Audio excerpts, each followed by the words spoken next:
your schema. The question I'm going to ask is, how does Dad feel when he sees a pig in the scene? Again, the question is, how does Dad feel when he sees a pig in the scene? So scholars, the first thing I'm going to do, I'm going to think about the question that I'm being asked. I am being asked about how Dad feels when he sees a pig in the scene. I know that when I'm asked about how a character feels, I need to pay attention to the words a character says and their actions to determine feelings, because always it doesn't just say that they feel happy or sad. So I'm going to open my book and I'm going to find the page where it talks about Dad seeing a pig in the scene. So I see on page 1, there's a pig running through the scene, and I read here that the pig is running through the scene. And I see that Riley is picking the pig up, but they haven't talked about Dad yet. So I'm going to go to page 2. On page 2, I do see in a picture that it looks like Riley has brought a pig to a man who's probably her dad. So I know that my evidence is probably going to be on page 2. So I'm going to read, and again, I'm going to pay attention to the words to make sure that I can pay attention to the words and think about my personal experience to see how Dad feels. The pig followed Riley all the way home. "Oh my goodness," Riley's dad cried. When Riley opened the door, "It's a pig!" The pig ran all over their apartment. Finally, we went into the kitchen. Riley's mom gave it a bowl of milk. So I saw that they were talking about how Riley's dad felt and what Riley's dad did. So I'm going to look, and I see this quote. It says, "Oh my goodness." I know that when someone says, "Oh my goodness," they probably feel shocked or surprised. Because I remember that one time when I went home and my mom brought me a new puppy, I said, "Oh my goodness," because I was surprised. So I'm going to say that Riley's dad feels surprised. And my evidence is on page 2, where it says he said, "Oh my goodness," where Riley's dad said, "Oh my goodness," and it says that he cried, "Oh my goodness." So scholars, when you notice me reading this page, what things did you notice that I was doing? First, you thought about the question. Then you looked through the text, and you knew about Riley's dad. What did you think when she brought the pig home? So you searched until you found the part where Riley brought the pig home. Then you read that page, and in there you saw a quote that Riley said, "Oh my goodness," and he cried that out. And then you thought about a time in your schema of when you or someone else said, "Oh my goodness," and then you were surprised. So did you also feel that Riley's dad was surprised? Yes, so I did all of those things. I found the right part of the book to cite my best evidence. I thought about a quote that I had seen that actually talked about the question that I had been asked.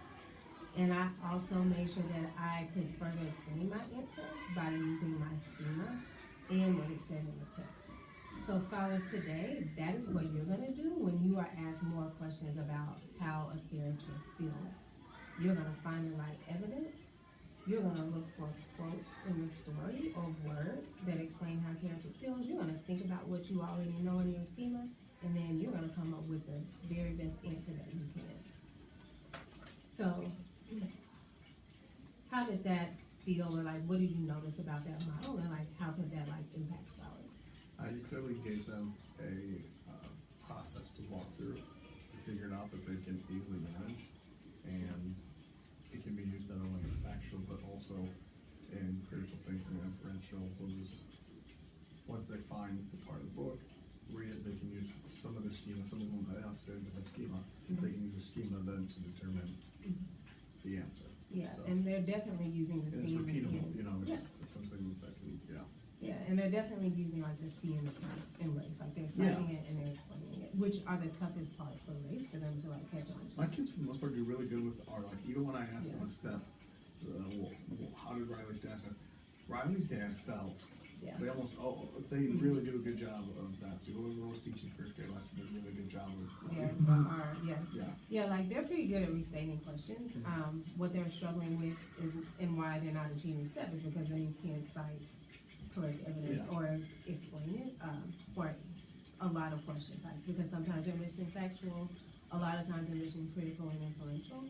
Which I think we'll spend more time on during the unit, but I think like a starting point is to definitely get them started with thinking about like the actual type questions as well. So what I want to do for the rest of our time today is I want you, as I ask you to bring a book, and I think we have like, what time is it? 1:20 is when I need to be. Okay. Can't make enough time. This is not all marked up. And this is the one I was using today. Okay, yeah, I saw it when I came in today. So what I want you to think about is, we can think about one of the questions you had today. You may want to think about an easier question that you had today. And I want us to think about what would be, I think today if we get through, thinking about what that question is and the ideal response. And then we can think about how you would try to model that. So which is a question that was maybe like a little bit easier, less challenging, than the one that we saw that maybe you could. Why do you say that English is a lonely language? So, just cause today I'm gonna walk you through, or how do I? So, there was a question that said, why? Why does she feel that English is a lonely language? And so what answer would you ideally want to see? Because you always. So that's right, you got it, yeah, okay. So, what I ideally be looking for is that she feels it's lonely because each letter stands alone, each letter makes its own noise, which is different than Chinese. So to her, it's lonely because everything is so isolated and by itself. Yeah, so it's a lonely language because it's isolated, the letters stand alone. It doesn't seem to flow together like Chinese, which is her native language. So you'll be looking for scholars to say the letters stand alone, they don't come together maybe like Chinese. And they don't make sense to her like Chinese letters would say. So that's the answer that you're ideally looking for in this. And I think this is still like more of this is still inferential, which is fine. Because they have to interpret what lonely means, and I think that's fine though. I think like starting off, it's still like still a little bit easier than the one that they had today. Because that one was like the one I saw that was tough, which is good. Like we want them to still do tough, but I think like this is a good inferential type question that I think they can use some text evidence. So if you're there's thinking even about, some where she talks about fast stroke, that it's like stroke, so it kind of goes together. I don't know if that. I was thinking fly in her hand, but that was. Whereas like the letters are each. Yeah, so you can like say that pretty... these are things that you would want to like them to think about as they're like thinking about their text evidence. So we've identified the question, we thought about their ideal response, that it doesn't seem to flow together like Chinese, and it's not as easy for her to write or speak. Basically, that would be like an answer that would be acceptable. So now I want you to think about how you would model thinking through a question like that. Again, thinking about what I did, like thinking about what's in the text in their own schema. And you can take about 2 minutes to like think about that. So I give them a thinking job. I think aloud, and then I check them, check for understanding at the end, right? So their thinking job would be to just follow along with me, or how would I describe that? I'm sorry. So the thinking, it's okay. So what I said, like your thinking job was to pay attention to how I use the words in the text in my schema. So they're always paying attention to, basically whenever they're making an inference, they're paying attention to the words in the text and what they already know. Okay. So scholars, today I'm going to walk you through answering the question, why does Mimi feel that English is a lonely language? Your job is to follow the language in the book and use your schema. And who remembers what schema is? That's right, I mean, that's what we all already know. So I'm gonna start at the beginning. At the first page, I don't see anything about English being lonely. I remember she talked about English being a lonely language. That's about moving to Chinatown, people speaking Chinese. Oh, here in class, it says, in New York, in school, everything happened in English. Such a lonely language. Each letter stands alone and makes its own noise, not like Chinese. I keep going. I see that she's talking about a trip and spelling that out. Ooh, on the next page, it says, made me love Chinese, especially writing. Fast strokes, short strokes, long strokes, the brush, the pen, the pencil, all seem to fly in her hand. But that was Chinese. I see that the author used the word but, so that means there should be something of the opposite of that. So if it was good, easy in Chinese, it's probably not as easy in English. And so I would even pull out right here, like if you wanna point out that it's easy, I would say like, I see that it says that, she loved Chinese, and I also see that Seem to fly. all seem to fly in her hands, like that is more Okay, like. the sticky language. Yeah. Okay, so it seemed to fly in her hands. But that was Chinese. So if that was Chinese, the other language she's learning is English. So that would mean in English, she doesn't love it, and it doesn't fly in her hand. Let me go back to this previous part. It says that the letters stand alone. Now I know when I've been alone, I feel alone. I feel lonely. It's just they stand alone. They make their own noise, not like Chinese. So I'm thinking she says that English is a lonely language because it doesn't come easy to her, and because the letters make their own noise. They're all by themselves, which is not like Chinese, what she's used to. And so I would like even make that like even more like concrete. So I would say like since it's lonely and she's alone and it's not easy, that must mean that she thinks it's a lonely language because it's hard and not like what she's been doing. Okay, gotcha. Yeah.